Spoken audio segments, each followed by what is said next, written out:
નમસ્તે વિદ્યાર્થી મિત્રો, આપણે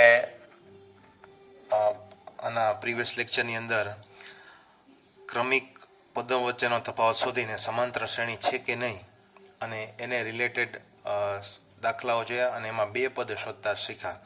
હવે આપણે સ્વાધ્યાય 5.1 દાખલા નંબર 4 જો સમાંતર શ્રેણી હોય તો ત્રણ પદ શોધો, તેમાં આપણે આગળ વધીએ છીએ. અહીં 2, 4, 8, 16 આ સમાંતર શ્રેણી છે કે નહીં પહેલાં ચેક કરવા માટે આપણે બે ક્રમિક પદો વચ્ચેનો તફાવત શોધીશું. અહીં આપણે જોઈએ છીએ a2 - a1, તો a2 એટલે બીજું પદ, એમાંથી પહેલું પદ બાદ કરેલ 4માંથી 2 જાય તો 4 - 2 એટલે વધશે આપણી પાસે 2. 8 - 4 ત્રીજામાંથી બીજું પદ બાદ કરીએ 8 - 4 તો તફાવત આવશે 4. ચોથામાંથી ત્રીજું બાદ કરીએ તો 16 - 8 તફાવત આવશે 8. તો અહીં તફાવત 2, 4, 8 અલગ અલગ આવે છે, તફાવત સમાન આવતો નથી. અહીં ક્રમિક પદો વચ્ચેનો તફાવત સમાન નથી, તેથી આ સમાંતર શ્રેણી નથી. જો આ સમાંતર શ્રેણી ન હોય તો આના પછીના ત્રણ પદ આપણે મેળવી શકતા નથી. ત્યાર પછીનો એમાં દાખલા નંબર બીજો છે 2, 5/2, 3, 7/2 અપ ટુ. તો પહેલાં ચેક કરશું કે સમાંતર શ્રેણી છે કે નહીં. ચાલો ક્રમિક પદો વચ્ચેનો તફાવત શોધીશું. ચાલો આ બે ક્રમિક પદો વચ્ચેનો તફાવત શોધવો હોય તો 5/2માંથી આ બીજા પદમાંથી પહેલું પદ બાદ કરવું પડે, બીજામાંથી પહેલું બાદ કરો તો 5/2 - 2, 2 દુ 4, 2 દુ 4 લસા નીકળશે, 2 લસા નીકળો, 5માંથી 4 જાય એટલે 1, તો એ તફાવત આવ્યો 1/2. હવે આ બે પદ વચ્ચેનો તફાવત મેળવશું, ત્યારબાદ આ બે પદ વચ્ચેનો આપણે તફાવત મેળવશું. તો આપણે 3 અને -5/2 વચ્ચેનો તફાવત મેળવશું. તો 2 2 તેરી 6, 6 - 5/2 એટલે જવાબ આવ્યો 1/2. ચોથા અને ત્રીજા પદ વચ્ચેનો તફાવત મેળવશું 7/2 - 3, તો 2 તેરી 6, 7 - 6/2 એટલે 1/2. અહીં ક્રમિક પદો વચ્ચેનો તફાવત સમાન આવે છે, બધાનો 1/2 સમાન આવે છે, માટે આ સમાંતર શ્રેણી છે. જો એ સમાંતર શ્રેણી હોય તો એનો તફાવત કયો થયો? ડી થયો. તો હવે પછીના બે ક્રમિક પદો આપણે મેળવવા છે. તો અહીંયા આપણે સમાંતર શ્રેણીનું જે પદ આપ્યું છે એ છેલ્લું પદ છે 7/2. હવે આના પછીના બે પદો મેળવવા છે તો આપણે આમાં તફાવત જે આપણને મળ્યો 1/2 એ આમાં ઉમેરી દઈએ. તો 7/2માં આપણે 1/2 ઉમેરી દઈએ તો 7/2 + 1/2, તો આપણે 7 ને +1 એટલે 8/2. 2 આપણે લસા કાઢ્યો એટલે આ બંનેનો સરવાળો થયો એટલે 2 ચોક 8 એટલે 4 આવ્યો. અને 4 જે જવાબ આવ્યો એના પછીનું પદ આપણે મેળવવું છે તો પાછો 1/2 આપણે ઉમેરીએ છીએ એટલે 8 + 1 એટલે 9/2 આપણને મળી જાય છે. તો આવી રીતે આપણે ક્રમિક 3 પદો મેળવવા છે. તો હજી આના પછીનો 3 પદ મેળવવા આપણે શું કરશું? આમાં પાછા 1/2 ઉમેરશું એટલે એના પછીનું આપણને પદ મળી જશે. ચાલો એના પછીનો ત્રીજો દાખલો -1.2, -3.2, -5.2, -7.2. મિત્રો આ બધું MCQની અંદર પૂછાવાનું છે એટલે આપણે એને ફાસ્ટ રિવિઝનમાં જોઈએ છીએ. આગળના લેક્ચરની અંદર આપણે બે પદ શોધતા શીખ્યા, આમાં ત્રણ પદ શોધતા શીખ્યા, બેની પદ્ધતિ સરખી જ છે. ચાલો a2 - a1 આપણે બધા ક્રમિક પદો વચ્ચેનો તફાવત શોધવો છે. તફાવત શોધવા માટે a2 - a1 કરશું તો -3/2 -a1. a1 પોતે પાછા માઇનસ છે એટલે માઇનસ નિશાની પ્લસ થઈ જશે એટલે 3.2 + 1.2 એટલે 2માંથી 2 જાય 0, 3માંથી 1 જાય એટલે 2, મોટા પદની નિશાની એટલે -2. તો અહીંયા બે ક્રમિક પદો વચ્ચેનો તફાવત 2 મેળવો. હવે પાછા બે ક્રમિક પદો એટલે a3 - a2 એનો તફાવત મેળવશું -5.2 -3.2 એટલે +3.2 થઈ ગયા એટલે તફાવત આવ્યો -2. -7.2માંથી -5.2 ગયા એટલે તફાવત પાછો પ્લસ થયો એટલે અહીંયા નિશાની પ્લસ થઈ ગઈ એટલે 7.2માંથી 5.2 જાય એટલે એનો તફાવત પણ -2 આવ્યો. તો અહીં ક્રમિક પદો વચ્ચેનો તફાવત કેવો આવ્યો? સમાન આવ્યો. અને કેટલો તફાવત આવ્યો? તો કે ડી આપણે કેટલો આવ્યો? -2. તો હવે આના પછીના પદ આપણે મેળવવા છે. તો -7.2, તો 7.2 પછીનું પદમાં -2 ઉમેરો તો 7.2માં -2 ઉમેરો તો 7.2 પોતે માઇનસ અને 2 પોતે માઇનસ, તો બંને માઇનસ સંખ્યા હોય તો એનો સરવાળો થશે અને મોટા પદની નિશાની એટલે -9.2. પછી આ જે પદ આવ્યું એમાં પાછા -2 ઉમેરો એટલે એના પછીનું પદ મળશે -11.2. -11.2માં પાછા -2 ઉમેરો એટલે -13.2 આપણને મળી જાય છે.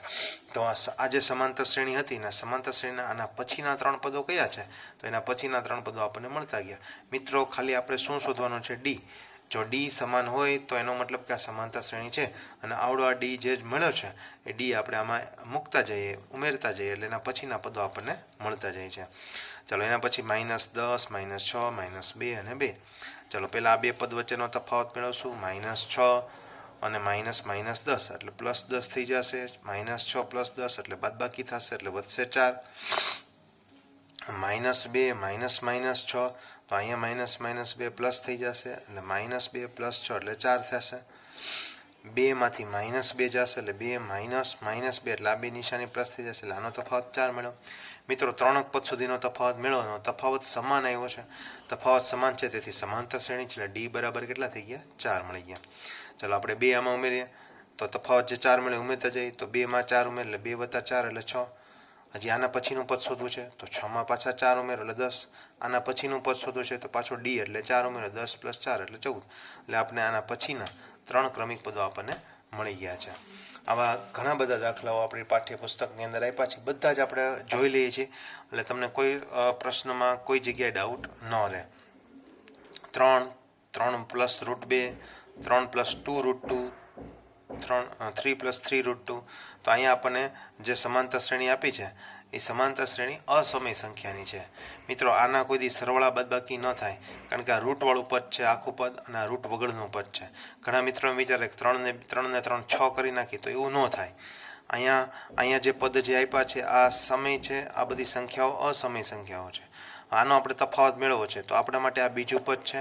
બીજા પદમાંથી પહેલું પદ બાદ કરો એટલે 3 રૂટમાંથી -√3 રૂટ બાદ કરો 3 બાદ કરો તો 3 ઉડી ગયા તો આપણી પાસે √2 વધશે. પછી ત્રીજું પદ છે આપણી પાસે ત્રીજું, એમાંથી આ બીજું પદ બાદ કરો એટલે 3 + 2 રૂટમાંથી આવડા 3 √2 બાદ કરો એટલે √2 3 ઉડી જશે. અહીંયા કાઉન્સ આપણે છોડશું 3 + 2 √2 અને અહીંયા આગળ માઇનસ નિશાની છે એટલે -3 અને પ્લસમાંથી આ નિશાની અહીંયા લાગે એટલે માઇનસ થઈ જશે એટલે -√2. એમાંથી 3 + 3 ઉડી ગયા તો 2 √2 અને આ એક વખત √2 છે તો બે વખત √2 માંથી એક વખત √2 જાય એટલે 2 √2 - √2 એટલે કેટલા વધશે? ખાલી એક વખત √2 એટલે √2 આપણી પાસે વધશે. હવે ચોથા પદમાંથી આ પદ બાદ કરીએ તો ચોથું પદ છે 3 √2 - 3 2 √2. કાઉન્સ છોડીએ તો 3 + 3 √2 માઇનસ નિશાની આને આપો એટલે -3 પ્લસ માઇનસ પાછું આ નિશાની બદલાઈ જશે, આની પ્લસની જગ્યાએ -2 √ થઈ જાય. 3 કટ થઈ ગયા એટલે 2 √2 - 2 √2 એટલે કેટલા વધશે? આપણી પાસે √2 થઈ જશે. આમ ક્રમિક પદોનો તફાવત સમાન છે તેથી સમાંતર શ્રેણી છે ડી બરાબર -√2 થાય એટલે તફાવત આપણને મળી ગયો √2. હવે તમને એમ કે આના પછીના પદ મેળવો તો આપણે 3 + 2 √2 જે છેલ્લું પદ હતું એમાં આપણે √2 એડ ઉમેરીએ તો 3 √2 એટલે 4 √2 થઈ ગયા એટલે નવું પદ 3 + 4 √2 થઈ ગયું. હવે આમાં પાછા √2 આપણે એડ કરીએ તો 3 + 5 √2. આમાં પાછા √2 એડ કરીએ તો 3 + 6 √2. એટલે જે ડી છે આપણે ઉમેરતા જશું એટલે એના પછીના ક્રમિક પદો આપણને મળતા જશે. 0.2 0.22 0.222 0.222 બરાબર. આવી રીતે આપણે 222 આપ્યું છે. આપણે શું આવે આ 222 બે ક્રમિક પદો વચ્ચેનો તફાવત આપણે શોધવાનો છે. તો અહીંયા આપણે 0.22 માંથી 0.2 એટલે આપણે 20 સમજવાના. પોઈન્ટ પછી 0ની કિંમત નથી એટલે આપણે 22 ચાહે લખા તો 0.2 લખી શકાય પણ મેં એ 0 એડ કરી દીધું એટલે 20 પણ લખી શકાય.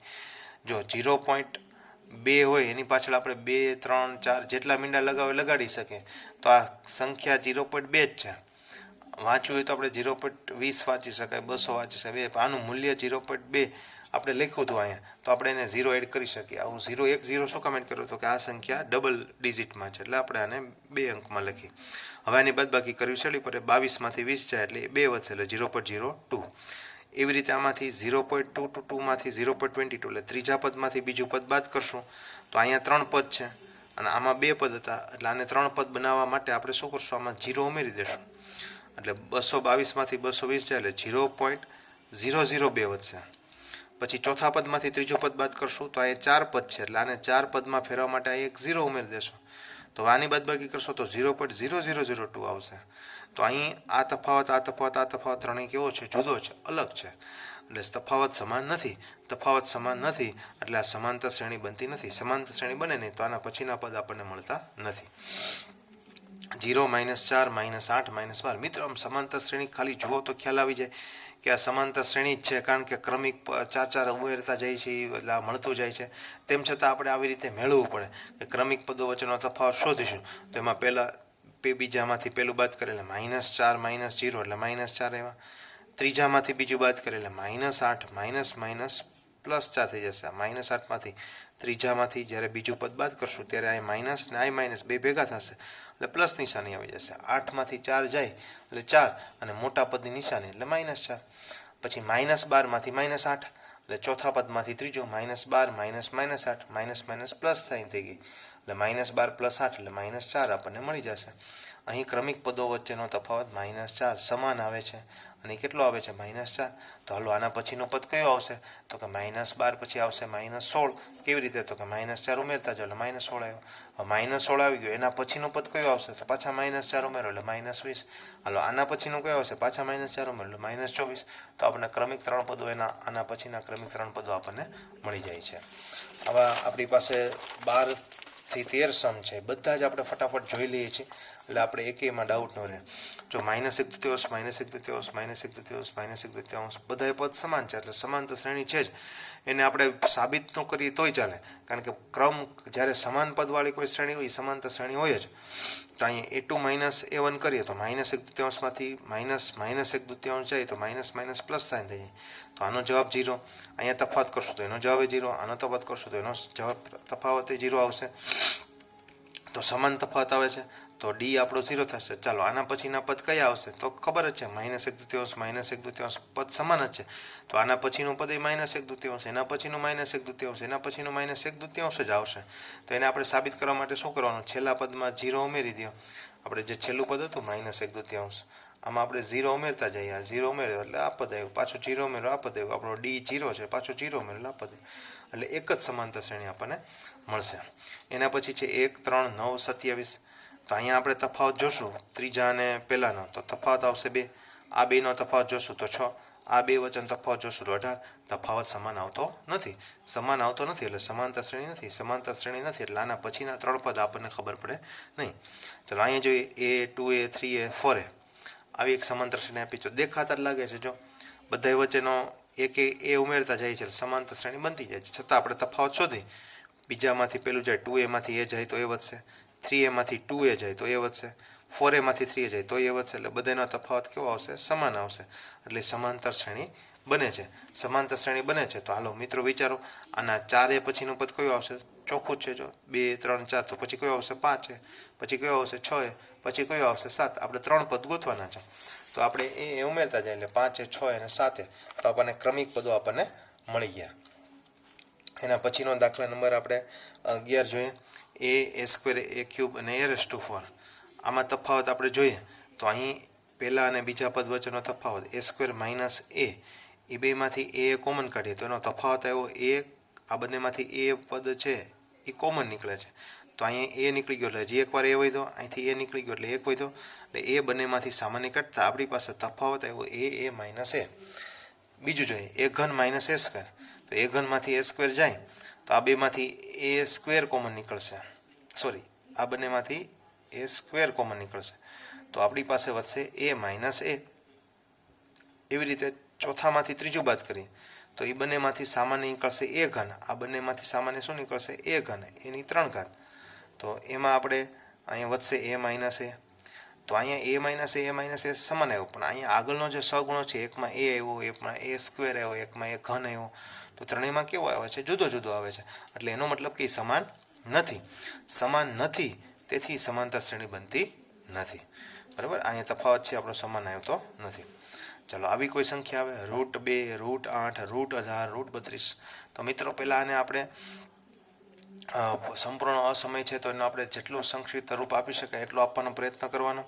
√2 એમ નામ 8 તો √8 છે તો એમાં 8 જે છે એને આપણે ભાગ પાડી શકીએ. 4 દુ 8 તો 4 દુ 8 ભાગ પડ્યા તો 4નું વર્ગમૂળ નીકળે છે. આ વર્ગમૂળ કાઢો તો 4નું વર્ગમૂળ નીકળે છે 2 અને આ 2નું વર્ગમૂળ નીકળતો નથી. તો આપણે લખી શકીએ √8ની જગ્યાએ 2√2. 18 છે તો 18ને આપણે ભાગ પાડો 9 દુ 18, એમાં 9નું વર્ગમૂળ નીકળે છે 3, 2નું નીકળતું નથી. તો એને આપણે 18ને આવી રીતે લખી શકીએ 3√3. એવી રીતે 32 તો 32 એટલે કેટલા થાય તો કે 16 દુ 32. તો એમાં 16નું વર્ગમૂળ નીકળે છે 4 એટલે આપણે અહીં આવી ગયો 4 અને 2નું નથી નીકળતું √2. તો આ જે સમાંતર શ્રેણી આપી એને આપણે ફિલ્ટર કરી, એક આપણી ભાષામાં એને શુદ્ધ કરી કે √8 હતી તો એને 2√2 લખી શકાય, 18 ને 3√2 લખી શકાય, 32 ને √32 ને 4√2 લખી શકાય. હવે આ સમાંતર શ્રેણીનો તફાવત મેળવીએ. ચલો આ બે પદ વચ્ચેનો તફાવત મેળવશું તો 2 માંથી 1 √2 જશે તો √2 વધશે, 3 માંથી 1 √2 જશે તો 1 √2 વધશે, 4 માંથી 3 જશે તો 1 √2 વધશે. આમ ક્રમિક પદો વચ્ચેનો તફાવત કેવો થશે? સમાન થશે. તેથી સમાંતર શ્રેણી છે. અને એનો તફાવત કેટલો છે? d બરાબર √2. તો d આ √2 છે તો √2 આપણે તફાવત મળી ગયો. હવે આના પછીનું પદ મેળવવું છે તો 4 √ પછીનું પદ કયું આવશે? 5 √2. 5 √2 પછીનું કયું આવશે? 6 √2. 6 √ પછીનું કયું આવશે? 7 √2. તો આના પછીના 3 પદ આપણને મળી જશે. પણ આપણે આ રીતે નથી લખવાનું, એને આવા સ્વરૂપમાં લખવું છે. તો આપણે કઈ રીતે લખી દીધો કે 4 √2 માં √2 પર આના પછીનું પદ આવ્યું 5 √2. આ 5 √ માંથી 5 અંદર જાય તો 5નો વર્ગ થઈ જાય. જ્યારે કોઈ પણ પદ છે એ વર્ગમૂળમાં અંદર જાય તો વર્ગ થઈને જાય એટલે 25 × 2 એટલે 50 થઈ ગયા. 6 √2 છે તો 6 અંદર જશે તો 6 ના કેટલા થઈ જાય? 36 એટલે 36 × 2 = 72 √2. 7 છે ને 49 થી અંદર જશે એટલે 98 √2 આપણને મળી જશે. તો આ રીતે આપણે મેળવતા જઈએ છીએ. ત્યારબાદ √3, √6, √9, √12 આવું આપ્યું છે. તો આને આપણે આગળના પદની જેમ સંક્ષિપ્તમાં નહીં ફેરવી શકીએ, કારણ કે 6ના એવા ભાગ પાડો 3 × 2 = 6, તેમાં 3 અને 2 3 × 2 = 6, તેમાં 3 અને 2નું વર્ગમૂળ નીકળતું નથી એટલે પદ આવડવા જ ઊભી રહેશે. √9 છે તો 9નું વર્ગમૂળ 3 થાય તો એ આપણે થઈ શકે, પણ અહીંયા આપણે તફાવત મેળવવો છે એટલે √9 ને રૂટમાં જ રાખશું, એને 3 કરશું નહીં. ચલો આ બંને વચ્ચેનો તફાવત મેળવીએ. તો આ બંને તફાવતમાં √2, √3 બંનેમાંથી √3 કોમન નીકળશે. અહીંથી √3 નીકળી જશે તો √2 વધશે અને અહીંથી √2 નીકળી ગયા 1 વધ્યા એટલે બંનેમાંથી √3 કોમન કાઢ્યા તો અહીંયા √2 વધ્યા ને અહીંયા -1 કાઢ્યા. હવે ત્રીજામાંથી બીજું બાદ કરીએ તો એમાં √3 કોમન કાઢીએ તો એમાં √3 - √2 વધશે. અહીંથી √3 કોમન કાઢેલા અહીંયા 3 વધ્યા ને અહીંયા 2 વધ્યા. ચોથા પદમાંથી ત્રીજું પદ બાદ કરશું તો એમાં √3 કોમન કાઢે તો અહીંયા 4 અને √3 વધ્યા. બરાબર. તો અહીંયા આપણે √3 કોમન નીકળ્યા, પણ અહીંયા જે કાઉન્સના પદો છે એ સમાન નથી આવતા એટલે તફાવત સમાન નથી, બધાનો તફાવત જુદો જુદો આવ્યો એટલે સમાંતર શ્રેણી બનતી નથી. 1નો વર્ગ, 3નો વર્ગ, 5નો વર્ગ ને 7નો વર્ગ. તો અહીં 1નો વર્ગ એટલે તો કે 3નો વર્ગ એટલે 9, 9માંથી 1નો વર્ગ એટલે 9માંથી 1 બાદ કરો એટલે 8, પછી ત્રીજામાંથી બીજું બાદ કરવાનું. 5નો વર્ગ -3નો વર્ગ એટલે 25 - 9 એટલે 16, ચોથામાંથી ત્રીજું બાદ કરીએ 7નો વર્ગ -5 વર્ગ એટલે 24. તો તફાવત સમાન આવ્યો નહીં, ન આવ્યો એટલે સમાંતર શ્રેણી નથી. જો સમાંતર શ્રેણી હોય તો જ આગળના પદ આપણે મેળવવાના છે. આ જ શ્રેણીનો છેલ્લો દાખલો 1નો વર્ગ, 5નો વર્ગ, 7નો વર્ગ ને 73. અહીં આપણે તફાવત શોધીશું. તો પહેલાં બીજા પદમાંથી પહેલું પદ 25માંથી 1 બાદ કરો, 5નો વર્ગ 25 -1નો વર્ગ 1 એટલે 24 આવશે. ત્રીજામાંથી બીજું બાદ કરો 49 - 25 એટલે 24. 73માંથી 49 બાદ કરો એટલે 24. એ તફાવત સમાન થયા એટલે સમાંતર શ્રેણી છે અને તફાવત કેટલો છે? 24. તો આના પછીનું પદ આપણે શોધવું છે તો 73માં 24 ઉમેરો, 73માં 24 ઉમેરો એટલે 97. 97 પછીનું પદ ઉમેરવું જોવું છે તેમાં 24 પાછા એટલે આપણો જે તફાવત છે પાછો ઉમેરો એટલે 121. 121માં પાછા 24 ઉમેરો એટલે 145. મિત્રો આવા ટેક્સ્ટ બુકની અંદર જેટલા આપણી પાસે આવા સમ આપ્યા હતા 1 માર્કમાં પૂછાય, સ્વાધ્યાય 5.1નો દાખલા નંબર 1ની અંદર આપણી પાસે 15 જેવા સમ આપણને આપેલા છે. બધા જ આપણે તમને સમજાવવાનો પ્રયત્ન અહીંયા કર્યો છે. હવે આપણે નેક્સ્ટ વિડીયોની અંદર હજી MCQ ને રિલેટેડ સમ બરાબર જોશું.